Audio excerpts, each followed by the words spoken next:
Hello everyone, আশা করছি ভালো আছো, সুস্থ আছো। আজকে দেখাবো নাম্বার ফরম্যাট। তো নাম্বার ফরম্যাটটা কি সেটা আমরা একটু ভালো করে যদি এক্সপ্লেন করি। দেখো, আমরা যখন এখানে কোনো ইনফরমেশন বা ডেটা অ্যাড করলাম, এখানে কিন্তু এই সংখ্যাগুলো স্পেসিফিকভাবে এখনও বলা নাই এটা কি কোনো অ্যামাউন্ট বা টাকা বা কি, এটা কিন্তু স্পেসিফিকভাবে কোনো নির্দিষ্ট সংখ্যায় নাই। আমরা যদি একটু এটাকে যে কোনো একটা সেল সিলেক্ট করে উপরের দিকে যাই, তাহলে দেখো এখানে কি দেখাচ্ছে। এখানে দেখাচ্ছে নাম্বার। ওকে, এটা হচ্ছে একটা নাম্বারের স্টাইলে আছে। তো আমরা যেহেতু এটা একটা অ্যামাউন্ট, টাকার অঙ্ক, প্রত্যেকটা ম্যানেজারের অ্যামাউন্ট, তো সেই ক্ষেত্রে এটাকে আমরা একটা সাইন আকারে তৈরি করব। যেমন আমরা যদি একটু খেয়াল করে দেখাই তোমাদেরকে, প্রথমে দেখো কীরকম। আমরা সাপোজ এই ফেব্রুয়ারি মাসের হিসাবটাই তোমাদেরকে শো করে দেখাবো। খেয়াল করো, ফেব্রুয়ারি মাসের যে কোনো সেলটাকে আমি সিলেক্ট করি, এটা জেনারেল হিসেবে থাকে, এটাকে কোনো টাকার অঙ্কে দেখায় না। তো সেক্ষেত্রে আমাদেরকে টাকার অঙ্কে এটাকে সিলেক্ট করতে হবে। তো আমাদের কি করা উচিত, আমরা পুরোটা সেল সিলেক্ট করব, আমাদের যে কয়টা সেল প্রয়োজন সিলেক্ট করার পর আমরা দেখো সিলেক্ট করলাম, করার পর এখানে গেলাম, যাওয়ার পর দেখো আমরা যখন হোম ট্যাব থেকে নাম্বার অপশনে আসবো, এখানে একটা অ্যারো চিহ্ন আছে। তো অ্যারো চিহ্নতে এটাকে মোটামুটি কারেন্সি বলা হচ্ছে। দেখো কারেন্সি আকারে এটা দেওয়া আছে, বাট এটা কিন্তু কারেন্সি আকারে থাকলেও এটা অগোছালো মনে হচ্ছে। এটা একটা অ্যাকাউন্টিংয়ের ভাষায় আমাদের বোঝাইতে হবে। এটা কারেন্সি মানে হচ্ছে ডলার, রাইট? আমরা এটাকে অ্যাকাউন্টিংয়ের ভাষায় নিয়ে নিব। তো আমরা আবার যাই, এখানে যাওয়ার পরে দেখো অ্যাকাউন্টিং অপশনটা দিলাম, বোম, তাহলে দেখো ডলার সাইনটা একটু দূরে চলে আসছে। এভাবে প্রত্যেকটা জিনিস আমরা এইভাবে আলাদা আলাদা করতে পারি। এটাকে যদি আমরা সেম একই কাজ করি, তাহলে দেখো আমরা অ্যাকাউন্টিংয়ে গেলাম, কোনো সাইন নাই। কেন নাই সেটা একটু আমরা এক্সপ্লেন করছি। একটু খেয়াল করো, আমাদের এটাকে প্রথমে সিলেক্ট করার পর কারেন্সিতে ফরম্যাট করা যাচ্ছে না। এর কারণ কি একটু আমাদের যদি বুঝতে অসুবিধা হয় সেটা আমরা দেখব এখনই। খেয়াল করো, আমরা এটাকে যে কোনো একটা সাইনে দিলেই আমাদের এটা চেঞ্জেস হয়ে যাচ্ছে। সাপোজ যাই হোক, আমরা এটা থেকে করলাম না, আমরা আমাদের প্রয়োজনের স্বার্থে এখানেই দেখাচ্ছি। দেখো আমরা এখানে ডলার সাইনটাকে দিয়েছি একটা সাইডে, ইচ্ছে করলে আমরা এই সাইনটাকে এখানেও দেখতে পারি। বিভিন্ন দেশের ইউরো, বিভিন্ন দেশের টাকার যে সাইনগুলো আমরা চেঞ্জেস করতে পারি। যেমন একটু মোর অ্যাকাউন্টিং ফরম্যাটে যদি যাই, তাহলে দেখতে পাবো যে এখানে সিম্বল নামে একটা অপশন আসছে। ধৈর্য সহকারে যদি আমরা একটু খুঁজতে থাকি, তাহলে আমাদের বাংলাদেশের সাইনটা আমরা এখানে পেয়ে যাব। একটু ধৈর্য ধরো, তাহলে হয়তো আমরা পেয়ে যেতে পারি।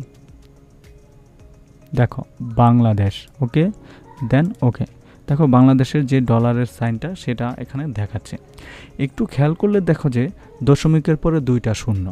আমরা যদি একটু এদিকে খেয়াল করি, এটা হচ্ছে ইনক্রিজ, এটা হচ্ছে ডিক্রিজ। তাহলে ডিক্রিজে যদি ক্লিক করি, তাহলে প্রত্যেকটা দশমিক উঠে যাচ্ছে। ওকে, এখন টাকার অঙ্কটা দেখাচ্ছে। আবার যদি আমরা দশমিক বৃদ্ধি করতে চাই, তাহলে আমরা দিলেই হবে, প্রত্যেকটা ক্লিকে একটা করে দশমিক বৃদ্ধি পাবে, আর ডিক্রিজে কমে যাবে। এ হচ্ছে বিষয়। আবার একটু খেয়াল করি, আমরা যদি এই ইনফরমেশনগুলোকে পার্সেন্টেজ আকারে সাজাইতে চাই, তাহলে বোম করে এখানে দিলেই হয়ে যাবে। বাট এখানে কেন হচ্ছে না সেটা আমি আপাতত বুঝতে পারতেছি না। যাই হোক, আমরা এটাকে দিলাম, এভাবে পার্সেন্টেজ হয়ে গেল। দেখো পার্সেন্টেজ হয়ে গেছে এটা।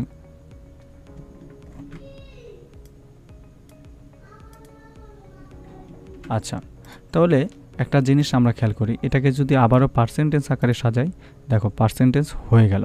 তো আমরা এটাকে ডলার আকারে সাজাই, ডলারে হয়ে গেল। এইভাবে আমরা আমাদের জিনিসগুলোকে চেঞ্জ করতে পারি।